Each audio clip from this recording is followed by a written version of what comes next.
green. So a special welcome to Dave, Dalton, Katrine, our speakers, and also to masters, the master constructor, master distiller, the master environmental cleaner, the master glazier, and also Reno Linkers from the V&A, and clerks and consults as well. And welcome to the glass sellers, and welcome to all the other guests. Thank you for coming. We were in St Helens in the autumn, and we went to see a 1960s marvel, Pilkington Float Glass Works, where they float glass on molten zinc to make flat glass. That was very impressive. Then we went to a factory where they make 6 million bottles a day. It's more contemporary. That was incredible. And then we went to the Glass Futures Research Centre. And I nobbled Dave there and asked about the technology of glass in the future. And he told me all sorts of stuff. And he said, of course, you can make glass out of anything. What you've got to do is make sure that it doesn't crystallise as it cools. And I'm a builder, and I know we make glass out of sand, and everybody knows that. So I took that with a pinch of salt. But last week, in the Times, there was an article which said how eruption of Vesuvius turned man's brain to glass. And there's a picture of the article. And there's a picture of the man's brain made into glass. So Dave, you can make glass out of anything. I thought he had a glass brain. Came second match to you, which I didn't believe. But there we are. And then, of course, when you look at the Times, online, they got comments. So some wag said, does a glass brain make you think more clearly? And the reply was, it makes your thoughts more transparent. Well,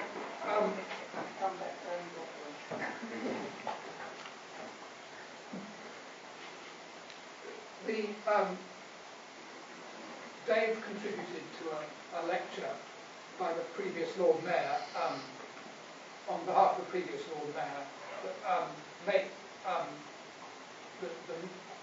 what's it called? Something milestones. Knowledge miles is what it's called. And the title was glass, the world's most important material. We know about the beauty of glass. We know about its ubiquitous quality in the 20th century for containers, for windows, for fibre optics. Dave is going to look into his glass crystal ball and tell us where glass is going to be in 50 years' time. So welcome, Dave. I look here and here.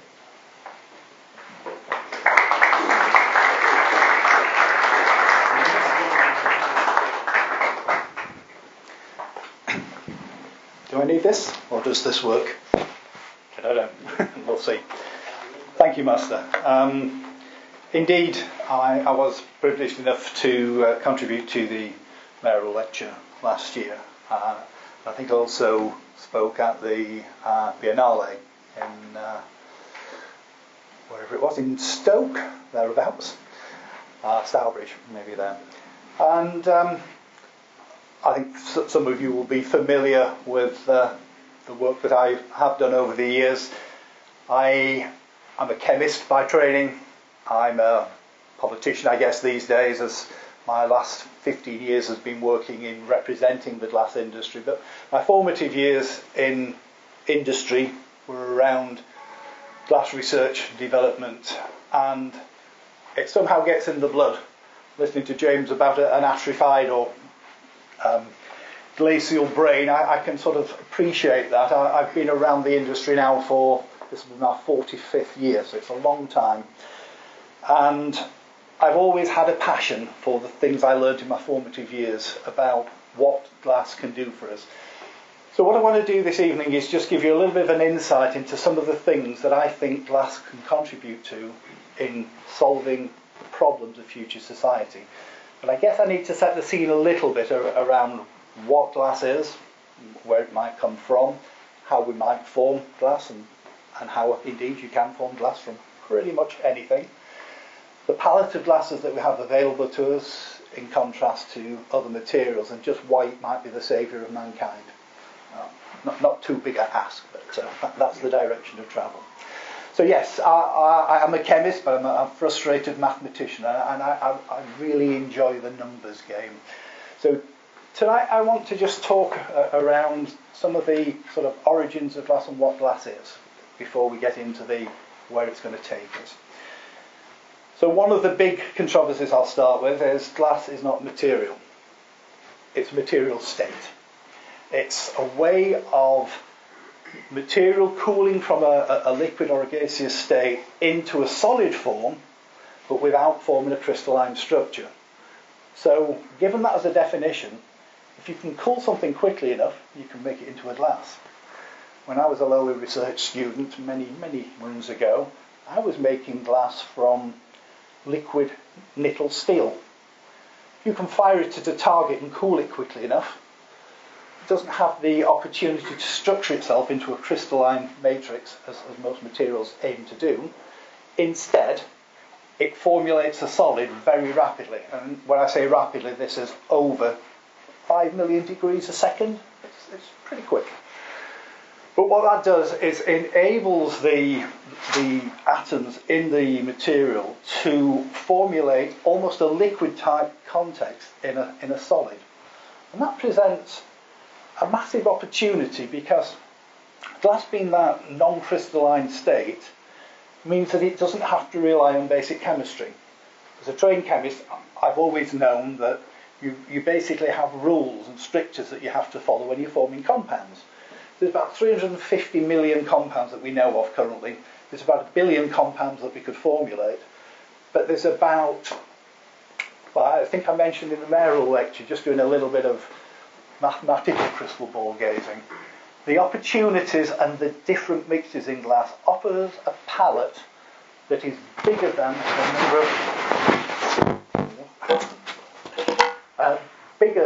the number of atoms in the entire universe. And this is because in conventional chemistry you are stuck with the idea that a certain number of atoms react with a certain number of other atoms to form molecules. You don't have the opportunity to mix 3.157 atoms of one thing with 9.27 with another. But in a molten state, you have the whole of the periodic table, and you have any option to mix those ratios. So you imagine how colossal the number of things you can do with glass. And this is the core of what I want to talk about. The fact that within this idea, you can imagine the different ways that you can formulate glassy structures that can address so many problems in society. So I want to start that crystal ball gazing and just look at some of the aspects of life where you perhaps don't realise that we already have a content of glass. There's been a history of glass, and what I want to talk about is the future. So I'm going to try and cover, 2, 4, 6, 8, about 10 subject areas, different material areas where glass can play a role. I'll be very brief. I know time's against us. I could probably talk for the rest of the evening, but I want to give a flavour of where glass has and will play a role in building and architecture, in defence, in communications, in transport, in sports and leisure, in science and technology, in business, in farming and agriculture, in energy, and in health and well-being. That's a fairly wide palette, and I'm sure there are many more. I know there are many more, but we don't have time this evening to cover them. So systematically, I'll work through a little bit of where glass has been and where it's going in some of these areas. I think you might be a little bit surprised.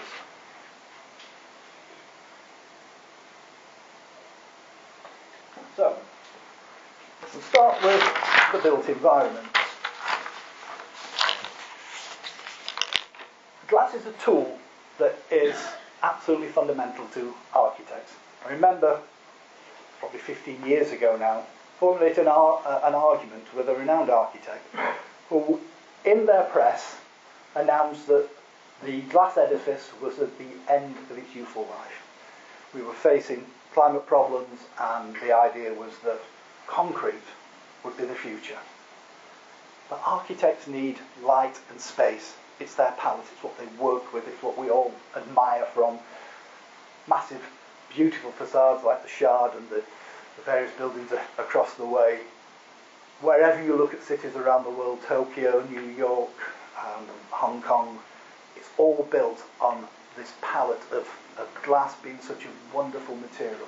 And it's not just wonderful in its aesthetic, it's the fact that it also has a practical element.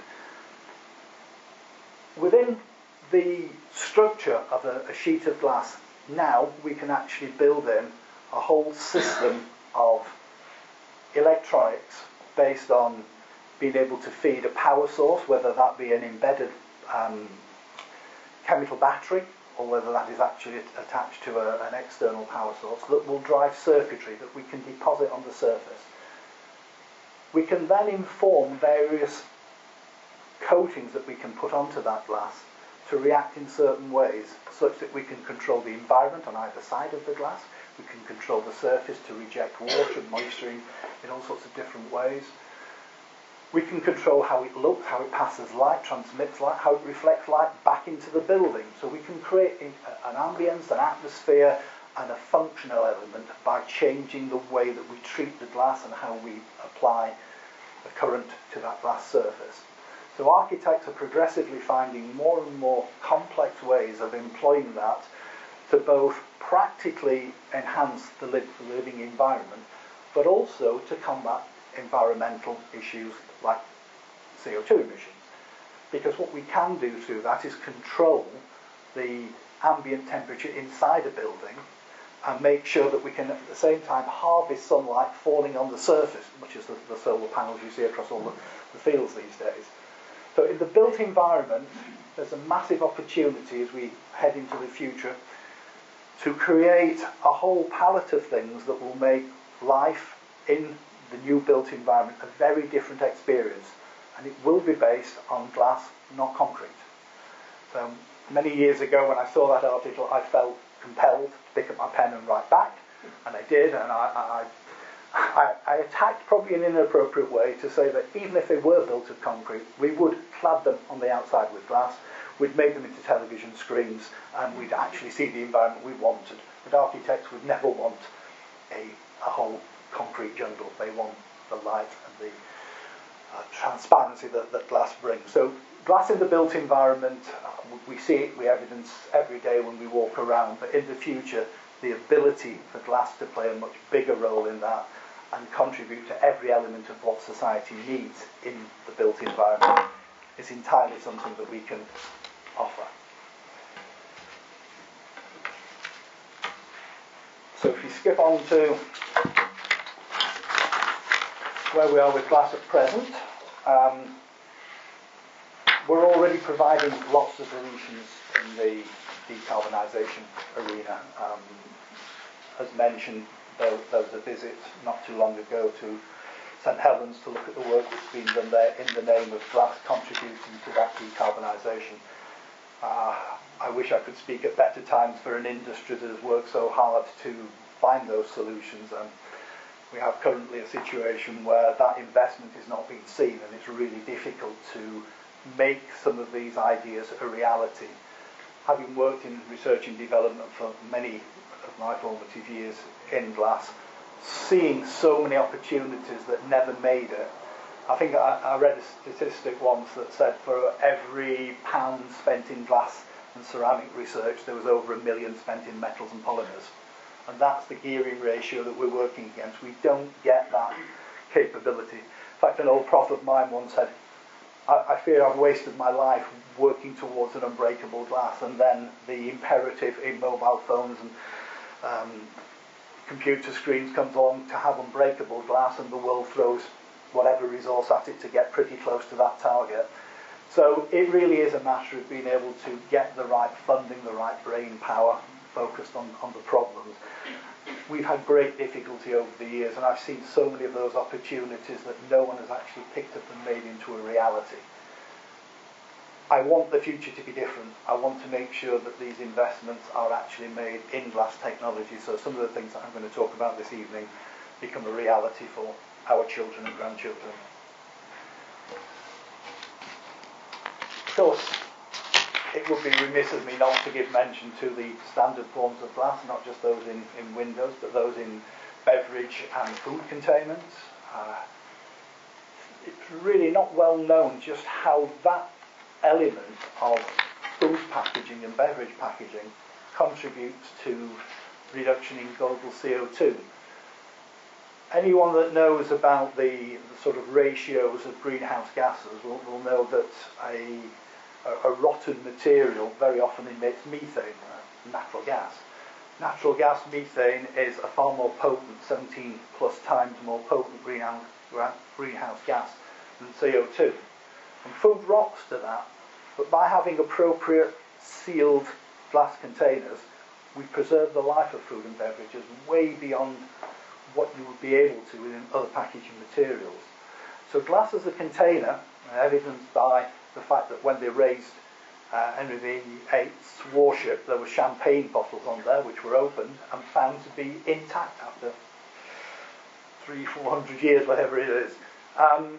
The ability for glass to maintain the stability and the condition of food and beverages is unchallenged.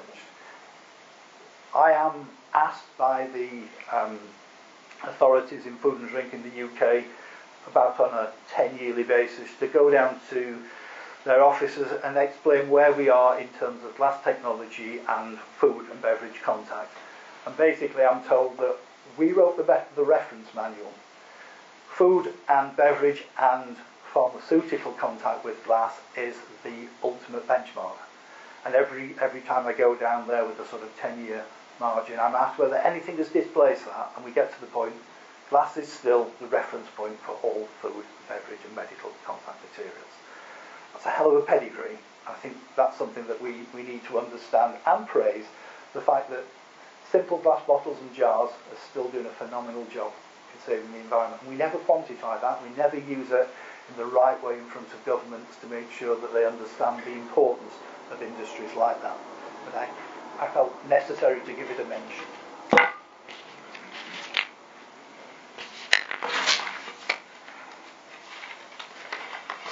So if we move on to communications. It must be 20 years ago that I was approached by a group of scientists in Grenoble looking at making the next generation telecommunication devices. And they were looking to replace silicon devices with silicate glass materials because they were far cheaper, easier to make. But you needed to get a performance of being able to take a signal and process that signal through a medium. Now, typically in silicon wafers and things, that's a difficult and expensive thing to do. It translates onto things like computing, where you have great heat raised in the silicon wafers when you try to increase the speed, because that's electronics. And what happens in electronics, you have electron transfer through a medium. It causes friction. The quicker you drive it, that generates heat, and heat becomes the limiting factor. Hence, if you open your PC, you'll find there's a great big fan on top of the processor and a cooler that takes the heat away from that, and that limits the speed that it can run at.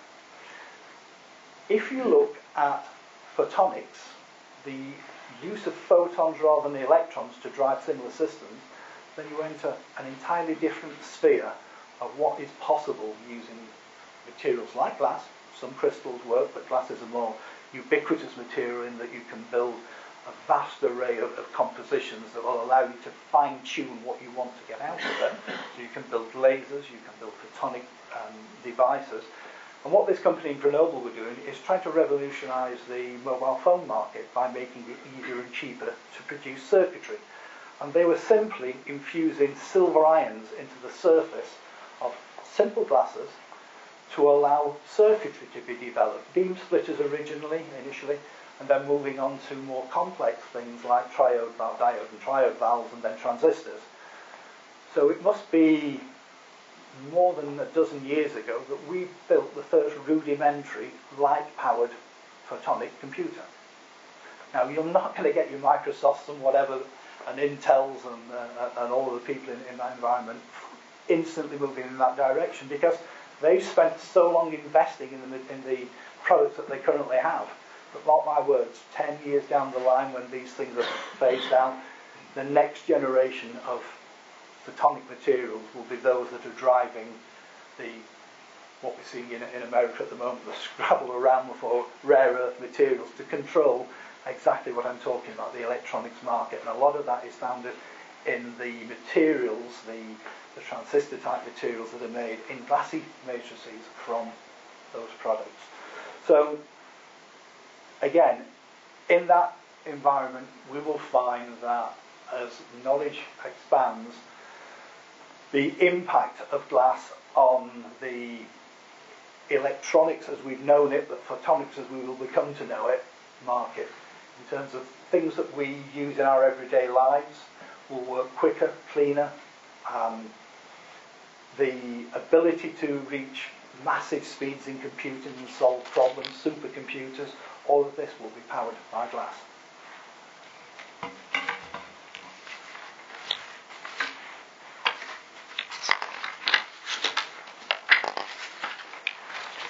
I should have probably put this on slide more than. Again, defence. I mentioned defence. The area of defence that I've worked in is a sector called LiDAR. It's similar to radar, but it's done to help difficult issues in battlefields where you have smoke and particulate that reflect sound and light to some degree in a way that makes it difficult to traverse from A to B.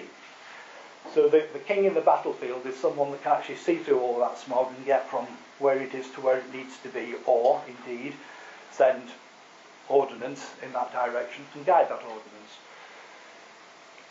Looking at things like LiDAR, this is glass-based materials that uses again some level of photonics to work with the way that light is passed through this particulate field, is scattered and then mapped.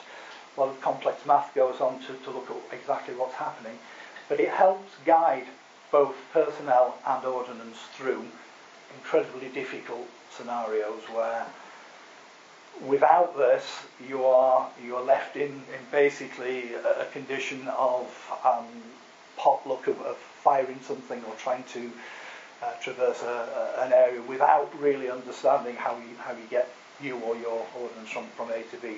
With this, you can navigate the most difficult battlefields. You can safely do that, and you can ensure that what you fire lands where you intend it to. Not just in the guidance systems, but also in terms of the impact effect. Glass in defence is also being used to prevent things like Gulf War syndrome, where a lot of that was thought to be around the fallout of nuclear materials causing damage. And this is collateral damage where you need a missile nose cone, for instance, to be able to pierce a target and cause damage to the target, not collateral damage. What happens very often is you get at an impact, you get a ballistic effect where a lot of the material is scattered and causes damage around rather than at the specific point. What we've managed to do is create glass systems that will help reduce that, heavy glass systems that will penetrate through a target and not have that fallout with radioactive materials causing the problems. We in fact worked with the Ministry of Defence many years ago in looking at these instruments and anti-IED devices to detect signals, handshaking and things between various devices that are triggered by getting the wrong information.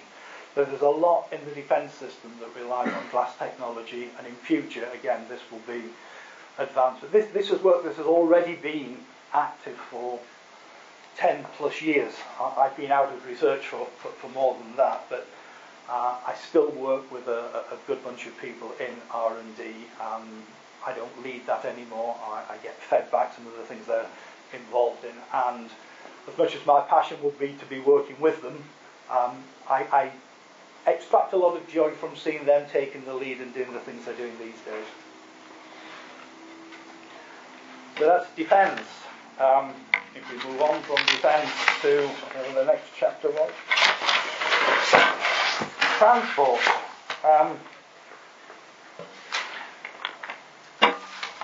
Because of the palette that glass affords us, we can change the properties of glass in a very strange way.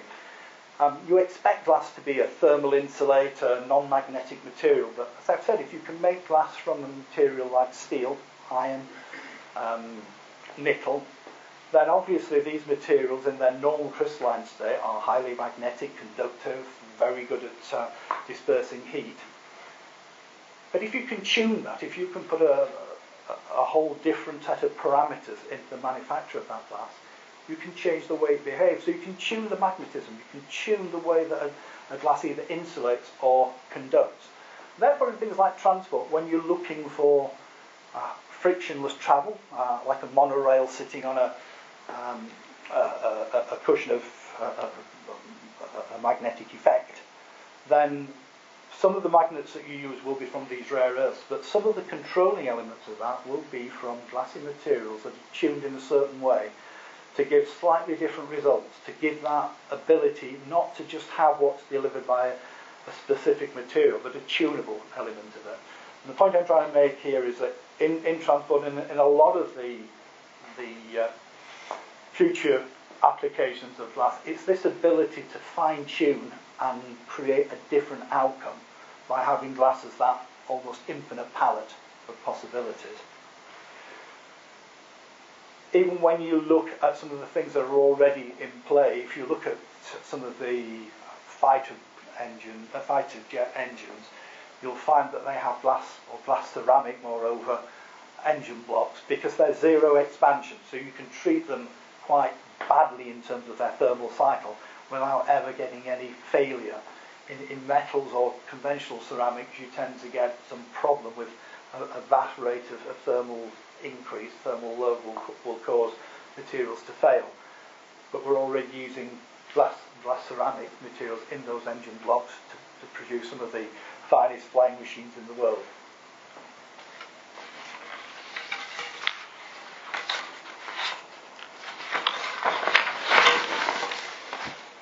If I go back to my days in research, one of the first things I worked on was glasses produced at room temperatures from sol gels. Simple things. Instead of the energy involved in putting something into a furnace, warming it up to typically 1700 degrees, and then cooling it slowly, diffusing the bubbles out of it to create the glass that we commonly know as glass. If you could do that at room temperature from organic precursors, and thinking about things like fireflies and certain things in nature that produce glassy thorax type physiology by processing materials in an organic way and restructuring them. So looking at that as an option, we tried to make that, and we did successfully make glasses in a very thin film initially out of organic precursors, and then drive the solvents off to leave something that we would recognise as a glass. And the first things we made out of that were contact lenses. We thought it was going to revolutionise the world. The best thing I can recall that it made was a driver for playing golf that gave a much better whip than a conventional one. But hey,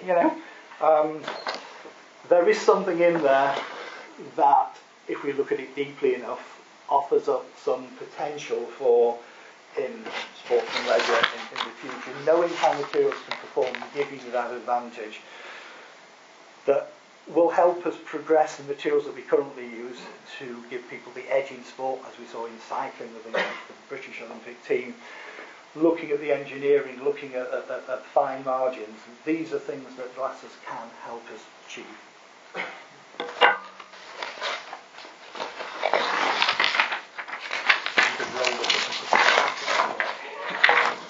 Away from me. I think no one will be surprised where that might take us in science and technology. The fundamental building block to an awful lot of instrumentation that we use currently in medical devices, in analytical devices. If we're wanting to understand the breakdown of material, how it's made up, what components make an instrument perform in a certain way, and then the technologies we use tend to be very sophisticated instrumentation, electron microscopes and things, which are built with an awful lot of glass technology in mind. These instruments develop a way of looking at the world that we live in a much more analytical sense, and again give us those abilities to go beyond where the conventional mind can actually imagine. I think that's what it does for me. It gives me the view that we can constantly challenge what we understand, what we know. We can push the boundaries. I think glass technology, above any other science, gives us that ability to press very hard at what the actual limits can deliver. We're all familiar with the role of glass in business. We all have mobile phones, we all have laptops and tablets and various things. We have smart glasses, we have shower screens that respond to the contact of water or to light. We have all sorts of things in everyday life that are getting much more commonplace. Go to a bus stop and you can see there's a screen there that is integrally attached to some database somewhere, looking at when the next bus is going to arrive and what's happened in terms of its delay or problems. Everything is catalogued, and the instant access of those touch screens and things that we have, again, all built on glass technology. Glass can be an active or a passive background.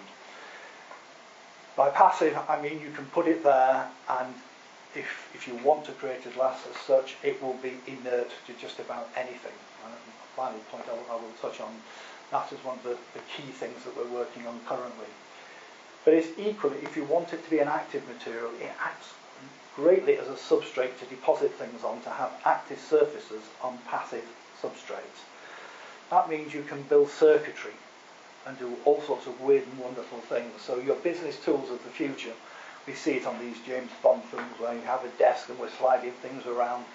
That is a reality. It's more than 10 years since I first saw a rolled up television screen, like a piece of cellulose film, rolled up, little battery in the corner, and there was a video stored on it. And then watch the video, roll it up, put it back in your pocket. That's technology 10 years old. We're not developing that at the moment any further because there isn't a call for it. But the fact that we can do it, the fact that that leaves us another window of opportunity, where might that take us in business in the future? It's about connectivity. Data is king. Glass is a massive route to unlocking that access to that data in business. So smart connectivity in the future is going to be a massive part of what glass brings to the table. We're aware of the role of glass in energy. You only have to go out on a train anywhere. The wind farms are everywhere. The solar farms are everywhere. The wind farms are formed of glass fibre blades. And yes, there are some bigger ones now with carbon fibre that are colossally expensive, giving maybe a little bit of advantage over conventional glass, but we're working on solutions in glass composite systems that will outperform the best carbon fibre ones. The ability to create solar panels that have fairly low-tech, simple design, affordable in the third world, to start dealing with some of the problems of power generation out there.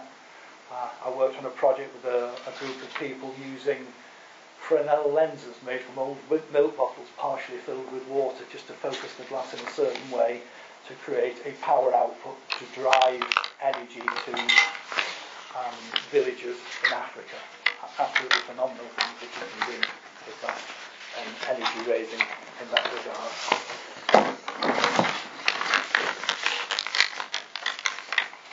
Some of the weird and wonderful things that we have worked on in glass technology, one of the current ones, we're working with some of the big oil giants at creating materials that will help both form an ability for carbon capture and storage, so we can put CO2 from industrial process down old oil and gas mines and seal them in a way that we can perfect chemistry using the generation of methanoic acid to recreate a fuel from the CO2 by fermenting it underground over a period of time. Very much like the oil and gas were formed in the first place, but catalysed to do much more quickly.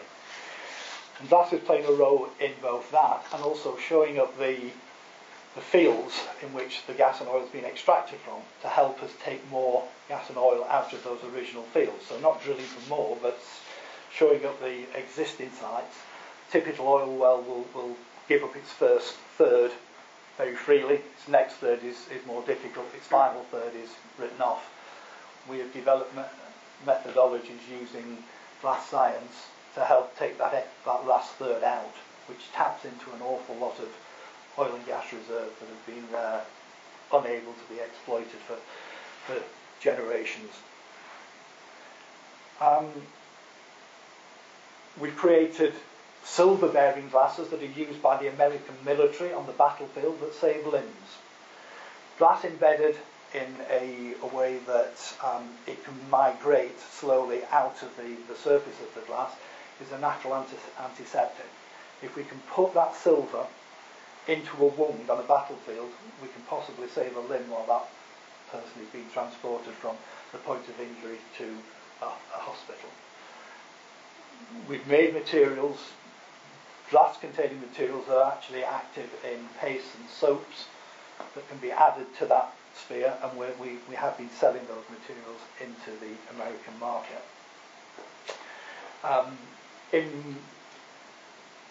In beauty and makeup and things, there's an awful lot of concern at the moment about microspheres, plastic microspheres that are used as fillers. These are tiny elements of plastic that are used in makeup that go into foundations and things. But they have issues in terms of the way that the human metabolism perceives these alien spheres. We can produce glass spheres in a similar vein, very, very tiny glass spheres, almost unrecognisable. It looks like a powder that will replace these, and they're inert, so they don't cause any problems.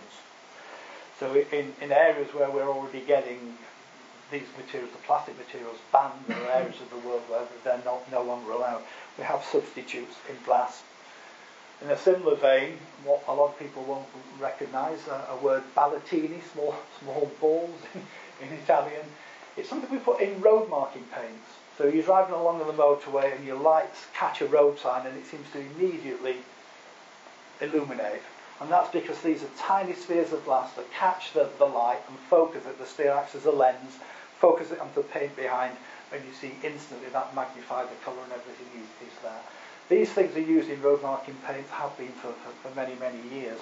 But they're things that nobody sees through. I think there's an old adage, people look through, not at glass. I think part of the idea of tonight is to help people look at glass in a different way. It's not looking through it, but look at it and what it might bring. Of course, it's in things like flame retardant materials, fire blankets, it's in cavity wall insulation, loft insulation. We use it in the nuclear industry to encapsulate waste. If we, again, use that massive palette, we know that things like boron have a massive capture cross-section for neutrons. So if we include boron in a glass, we have done this for a lot of the waste processes of nuclear materials, we can stop that radiation getting out just by doctoring the glass that we embed it in. So the range of things that glass brings to society is almost endless.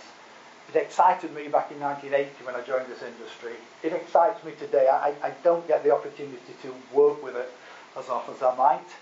As you might have gathered from my cryptic remarks in there, my daily task these days is to try and fight a war, wage a war with governments to promote and support industry in the UK, and particularly the glass industry. But moreover, it needs that investment in R&D. That's where my heart is. That's where the future is. We need to make those investments. We need to educate a government and a future society to embrace that and make those investments. And I see an exceedingly bright future involving that investment in glass technology. Thank you very much.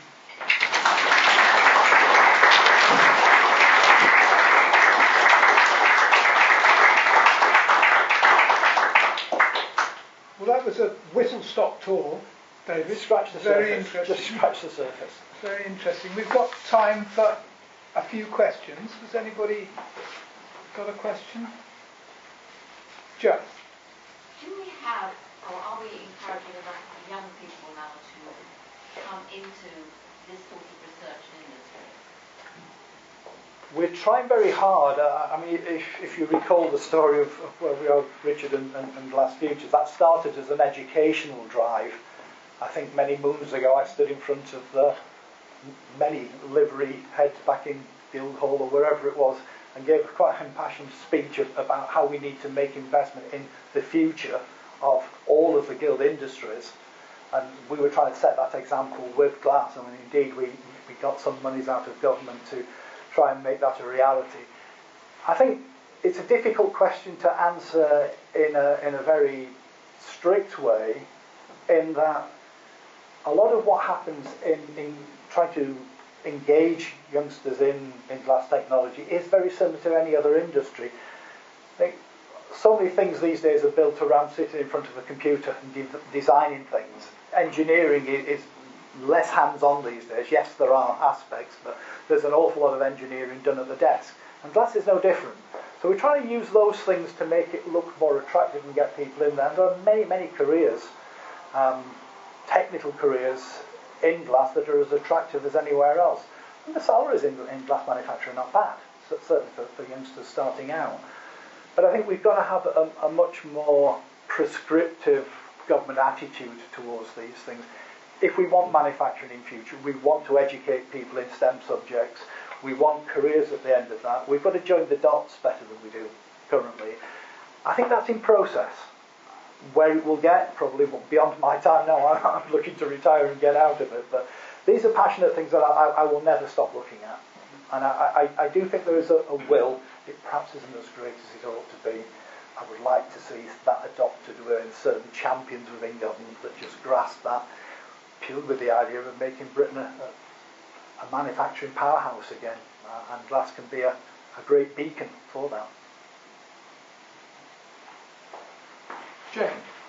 I'm one of the glass artists in that community, and we work with our glass in films. And I just wondered, is there an opportunity to involve more of the people in the arts world from a hacking point, from a glass hack point of view, things that we've solved, problems that we've overcome? There doesn't seem to be an interest in overlapping between the chemistry and the technical aspects of being artists. It's only ever seen as the final product. So the process, we'd like to get more involved. I absolutely agree with your sentiment. I think the difficulty is marrying up those across the whole spectrum involved in this with the same patience to listen and time to invest. I look somewhat scathingly at the bigger industries I represent, which is bottle and window manufacturers, and I see MDs really up against it, and it's that classic, we don't have time for that. But as you rightly say, it's where we started out on this journey. You need to make time. Some of the things that you guys have had to make over the years are answers to some of the problems they're currently having, but they don't want to know. How you solve that, I really don't know. I've tried to create space where that can rub against each other and we can have those interchanges. And don't get me wrong, I mean, there are issues on both sides. I've had difficulty in moving some of the smaller makers to meet, because it's time, it's money, it's a distraction from the pressures of daily artisan work. But equally, on the other side of that equation, you've got the captains of industry who feel they're better than that engagement. They're not. It's just a very difficult thing to solve. And we keep chipping away at it, and there are those in there that will more accommodate. You know, there are individuals, but they are the exception, they're not the rule.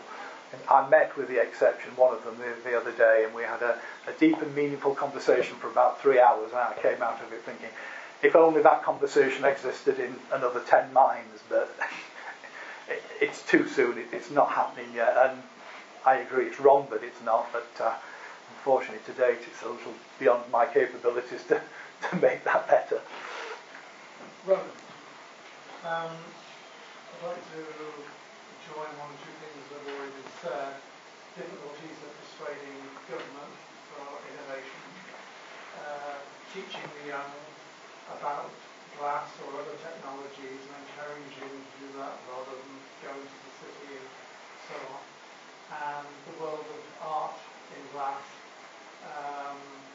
I'm referring to the Corning Glass Museum, which promotes inventions of Corning, from Pyrex to glass fibre communication, rolling glass that you mentioned. It is so big that it takes a bus to go around the different departments. And we have a much smaller, but a museum in St Helens, the World of Glass Museum. Very familiar with it. It has lots of nice spaces, but it is sad there isn't more promotion of glass and what it offers in those spaces. Is there any prospect of all these industrial developments that you've referred to actually being introduced into those wonderful spaces? Of course there are prospects. The reality is in the difficulty of engineering that as something, doing the Donald Trump, making the deal for it to happen. It really is very difficult to engage those that probably have most influence. You talk about the Corning Museum. If you go out to Mainz in Germany, Schott have a very similar setup there. They're more modest about how they portray it, but they are almost mirror organisations in what they do. And I used to go out and lecture in Mainz, and I was always absolutely blown away by the things that they were involved in and how quietly they just got on and solved problems. But I think there's a lesson there which I for the past 20 years have been trying to drive, which is we went into Germany after the Second World War and we put our goodwill into building the educational mechanics of the future of Germany. We built the Fraunhofer Institute. We allowed technical universities to service industry. We lost some of that superiority of the big colleges in the UK being world beaters. In Germany, you probably have one or two universities that rank in the top 50. But the university they have worked very hard on making sure their industry is a global powerhouse. They spend a lot of time doing exactly what you're talking about. I've yet to find the political will in the UK to follow that model. Richard and I worked very hard 15 years ago more in trying to push certain secretaries of state and others at senior rank to make that happen. And yeah, we got a little bit of traction.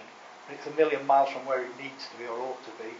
And particularly when you look back 150 years, Britain was the envy of the world in terms of our ingenuity and our ability to, the terminology I use, we invent very well in England, in Britain. We don't innovate. My definition of innovation is turning invention into money. We don't do that. We're too off the ball. It's crude. We pass the money element on somewhere else. Our invention gets adopted elsewhere in the world and we lose out. So we need a critical change. We need those in power to sort of change the view, because exactly what you're talking about is fundamental if we're going to progress from where we are. I have hope, but at the moment I can't give you a lot more than that. So Martin. Can I say that AI is something that everybody's talking about, government's talking about, Britain wants to be involved. How can you link glass to AI? Already there. Well, if we make it, and we talk about it, and make it a financial game, then the investment will come, surely. Yeah, but I think the issue with AI is it is viewed as in a contextual sense, a more cerebral and non-physical or best metaphysical state. It's not about the technologies that go to make it work. There are endless technologies involved in the generation of AI, and glass is a big proponent of that. We supply a lot of materials, as I talked about, in computing and communications that are a fundamental part of that. AI is really a rapid lookup capability. It's just the fact that you can have endless databases attached in such a way that you can blanket on it, you can get information, you can process that information. Then clever algorithms will determine the probabilities of taking one path rather than another. And glass already plays an integral role in that. How you actually move to exemplifying what the material elements to that contribute, I can give you a glib answer, but involved in the manufacture of AI, and particularly educating government, not just the officers, but mainly the sort of senior parliamentarians, the ministers and even the secretaries of state. They don't have the appetite for detail. So it's really difficult to sell some of these messages in the depth that you need to actually strike the goal.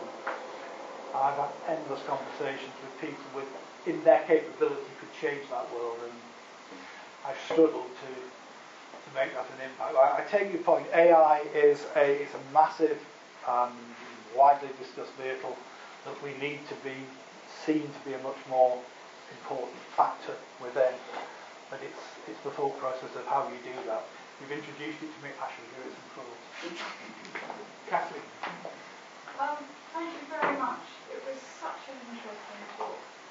I want to make more a suggestion and a question, if I may, which is to say that young people are a visual generation, and your fantastic talk, if it were attached to the visuals that you could put into everything you've described, that could be played at places like St. Helens and in colleges, to get people, young people, interested in everything you've talked about. Fascinating.